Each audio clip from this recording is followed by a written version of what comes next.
Hey, what's up, everybody? This is Charles Tabansi. I want to welcome you guys to another episode of the Dreamerspro Show, where we cover everything from sports, hot topics, classic debates, entertainment, and when we give you guys a fresh perspective on things and how we see them. And today we have a very interesting show for you guys. But before we get into it, please make sure you like the video and subscribe to the channel. Also, if you want to follow me on Instagram, my name is Charles Tabansi. My handle is CTABANZ. If you want to follow Dreamerspro on Instagram, same name as the channel.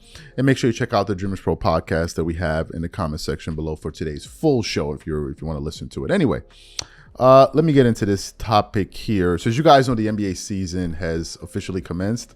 It started on Tuesday. There were some pretty big matchups with the Lakers out there, the Phoenix Suns, and the Denver Nuggets, and all of these teams that were playing. And it's brought a lot of excitement. Victor Wembanyama just recently made his NBA debut. So there's excitement all over the league. Zion Williamson is back.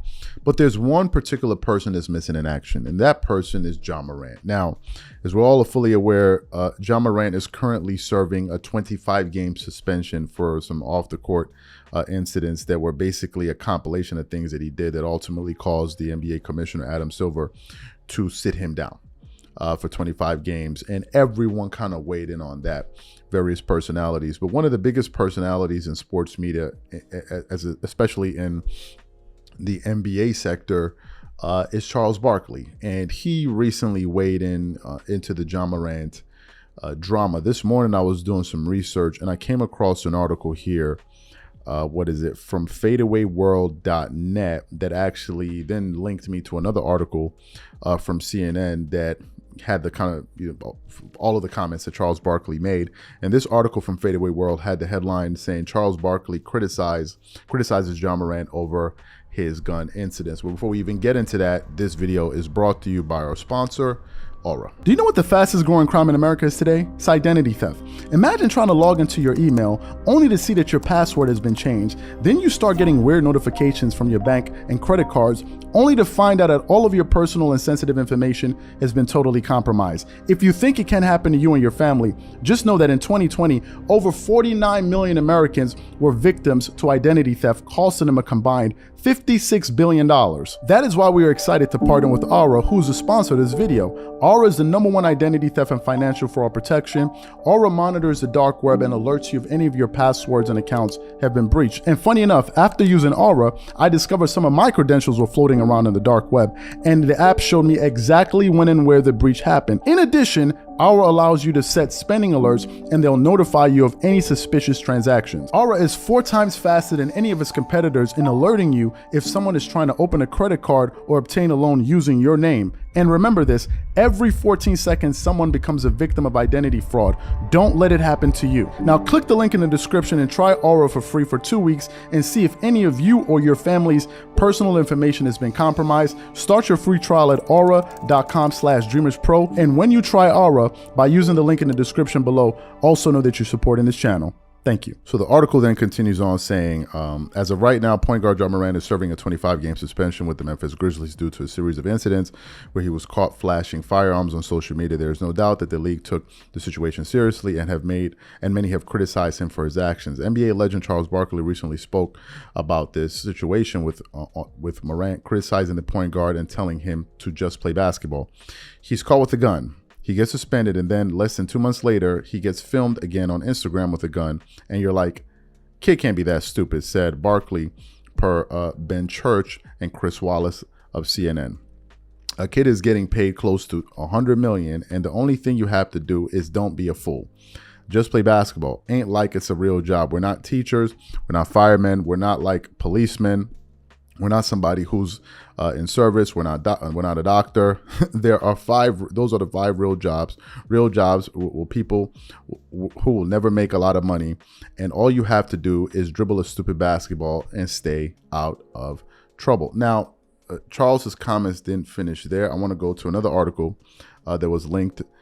This is from a CNN article, the article that Fadeaway World alluded to. And I want to read some more of Charles's comments.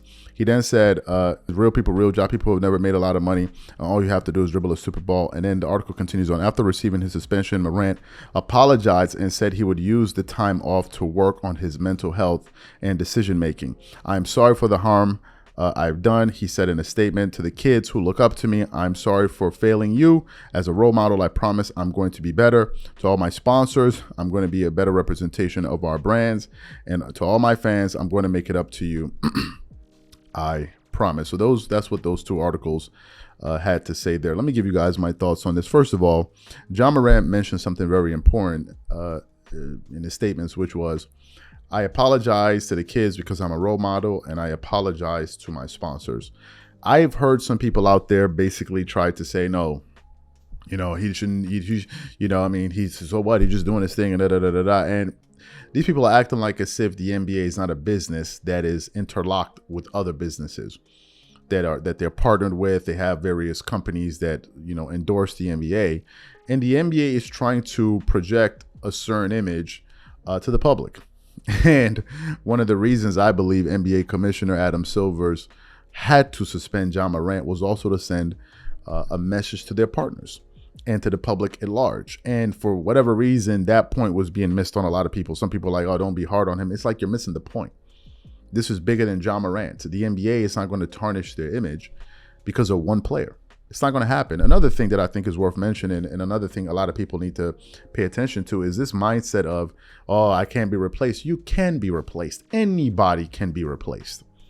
Anybody can be replaced. Anybody.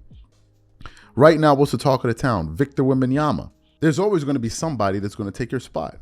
It's that simple. So if you don't act up, they will replace you with somebody else.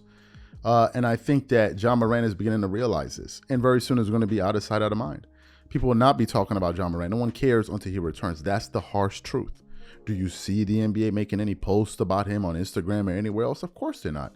They're going to focus on what's relevant. They're going to talk about LeBron. They're going to talk about Victor Wembanyama. They're going to talk about Zion Williamson if he starts doing well. They're going to talk about Luka Doncic. They're going to talk about players that are moving the brand forward and are keeping the NBA relevant. So I think John Morant is going to realize this. I was just recently looking at his team standings. Right now, it's still early, obviously, but they started off their season 0-2. That's also going to hurt. His absence is going to hurt the team.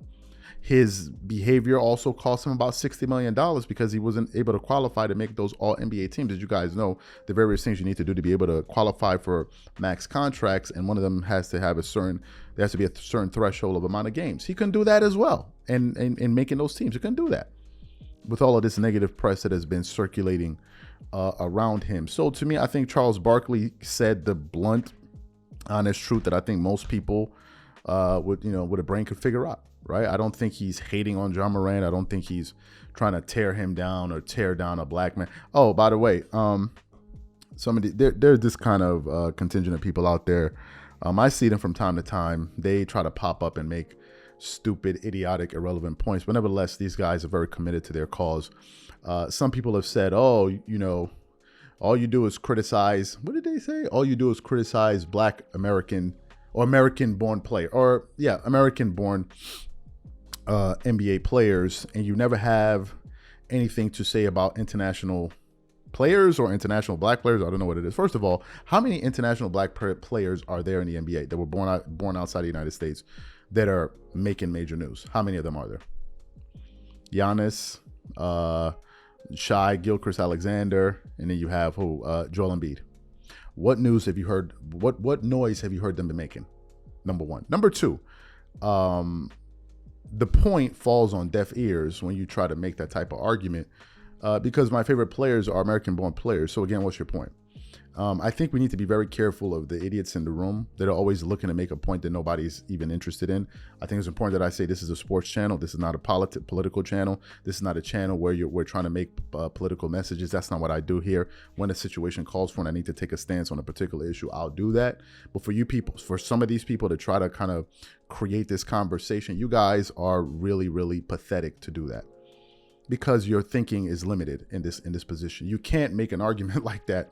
Well, my favorite players are African American. So what's your point? And number two, I don't look at John Morant as an American, Black, or African. I don't care. I'm looking at him as a Black dude, period. That's all I see.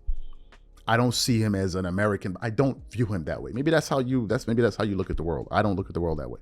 If I see a Black person, I'm not looking at them as, oh, are you Black American, or you from Congo, or are you from, I don't care. You care. I don't view the world that way. I'm not that myopic. Victor Wembanyama, I think he's from the Congo or Cote d'Ivoire. I think he's from the Congo. One of those. No, I think it's Cote d'Ivoire. Let me see. Where is Victor Wembanyama from?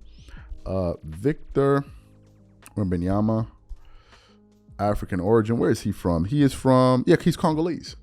He's Congolese. I don't care. I just see a black dude, period. So for those people that are stuck on that stupid, please just go somewhere else. There are people that actually have platforms, and this is how they make their money. They write books about it. They get people riled up, and it's this black group versus that. That's not what I'm interested in. So if that's what floats your boat, please just float it somewhere else. I don't care about that. Number one. Number two, there's no money involved in that. These are just frivolous, stupid conversations. We're not gonna build anything out of this. We're not gonna make any money out of it. It's just stupid, pointless conversation. So if that's how you float your boat, that's how you want to roll, please just stay away from me. I'm talking about Ja Morant based on his behavior, not whether or not he's a black American or I don't care. I don't think of the world that way. Some people do, but that's not what I do. Again, if you're looking for political commentary, there's so many channels out there that'll do that for you. If you're looking for racial commentary, there's so many channels that'll do that for you. We're talking sports. That is what we're talking. If I want to talk about politics, I want to talk about race and all that stuff, I'll open another channel, and that's exactly what I'll do. Please spare me with the BS. That's all. These are my thoughts, whatever you guys think. Also, let me know what you think about Ja Morant in terms of when he returns, and if we're going to see a change in behavior. Whatever you guys think, please leave your thoughts in the comment section, and we catch you on the next show. Peace.